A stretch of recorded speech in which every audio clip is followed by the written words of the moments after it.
Sendo assim, pessoal, a pregação que tem que ser propagada para o povo LGBT é direta e reta, é essa.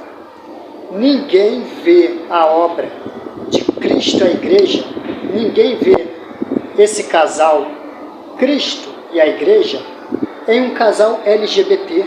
Ninguém consegue enxergar. É por isso que Deus chama de abominação. Porque desconfigurou toda a boa obra de Cristo e a igreja. Ninguém vê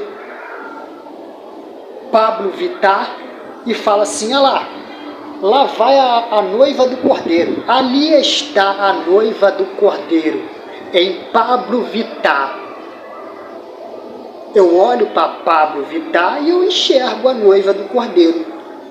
Um homem com pênis, peito de mulher, bunda de mulher, voz de homem, cabelo de mulher. Eu olho e enxergo a noiva do Cordeiro ali, a imagem, semelhança. A noiva do Cordeiro é aquela ali, ó. Aquela é a figura desenhada. Ninguém enxerga. É algo abominável para Deus, por isso. Nem ímpio.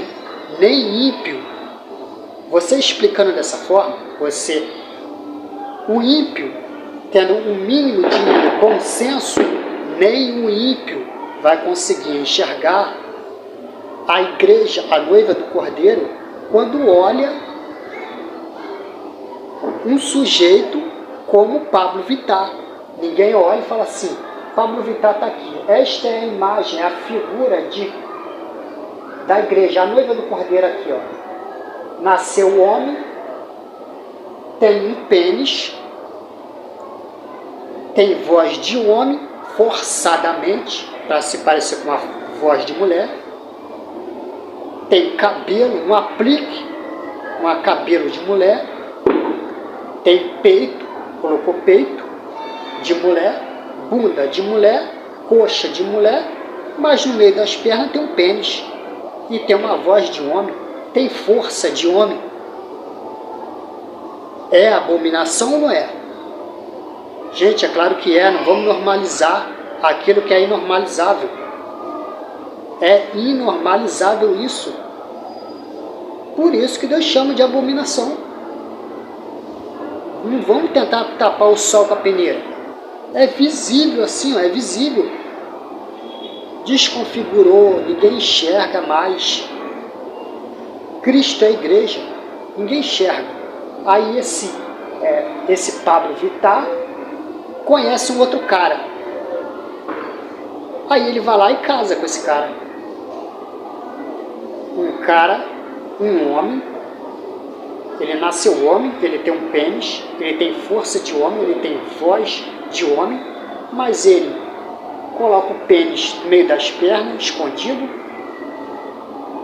Ele coloca implante nos peitos para ficar igual um peito de mulher. Ele coloca uma bunda de mulher. Ele força a voz para ter voz de mulher, sendo que no seu instinto, se alguém tirar ele do sério, ele perder a cabeça e for brigar com alguém, instintivamente a força que vai fluir dele é a força de um homem. Serão características de um homem aflorando nele, apesar dele ter desconfigurado tudo aquilo que Deus desenhou ele desde o ventre da mãe dele. Deus foi ali desenhando ele, formando ele um homem. Ele, quando cresceu, desconfigurou toda aquela boa obra de Deus para se transformar em algo que o próprio Deus chama de abominação. E aí, esse homem, que não quer ser mais homem e faz tudo para fisicamente, visivelmente, se parecer uma mulher, conhece o outro homem e eles formam os dois uma só carne. Mas como que pode, se a Bíblia diz que uma só carne é um ser do sexo masculino com um ser do sexo feminino, eles se juntam, formam um casal? Como que esse que tem genes, comportamentos fisionomia masculina, apesar de ter moldado, ele é um homem, tem força de homem, se junta com outro homem e vai formar uma só carne. Não vai se formar nunca. Ou ao contrário, uma mulher faz toda uma mudança de sexo para virar uma mulher e se junta com uma outra mulher. Ou seja, a costela se juntou com uma costela. Cadê o restante do corpo? Um corpo que está sem uma costela se juntou com outro corpo que está sem costela.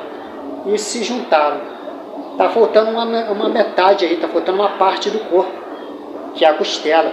E a costela é quem? É a mulher. Vocês estão entendendo o raciocínio? Esse corpo sem a costela é Pablo Vittar. Por mais que ele mude, faça de tudo para mudar as características dele, esse corpo que Deus tirou a costela virou uma Pablo Vittar.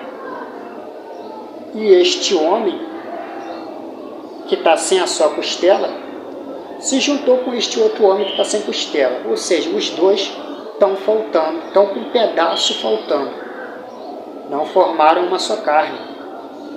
Ou então, esta mulher, que é a costela, se juntou com esta outra mulher, que é a costela. Cadê o restante do corpo? Não podem formar uma só carne. Entenderam a mecânica da coisa que Deus estabeleceu de antemão lá no Éden? Por que Deus chama de abominação?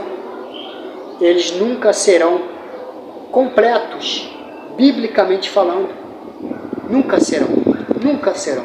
E a obra de Cristo à Igreja não implica somente com a prática LGBT. Não é uma cisma que Deus tem com as LGBTs, uma implicância. O LGBT é o patinho feio de Deus, não é isso.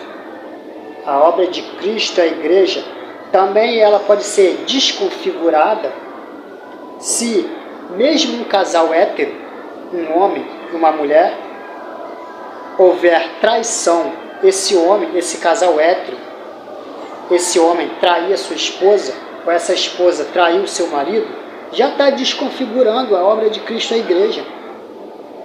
Deus não está perseguindo o LGBT. É isso que vocês têm que parar de mimimi, de frescura. E ser realista com a palavra de Deus.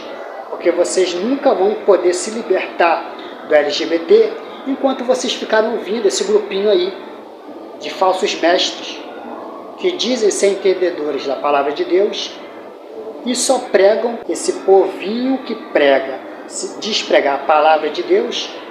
Quando fica passando a mão no LGBT, eles não pregam a palavra de Deus.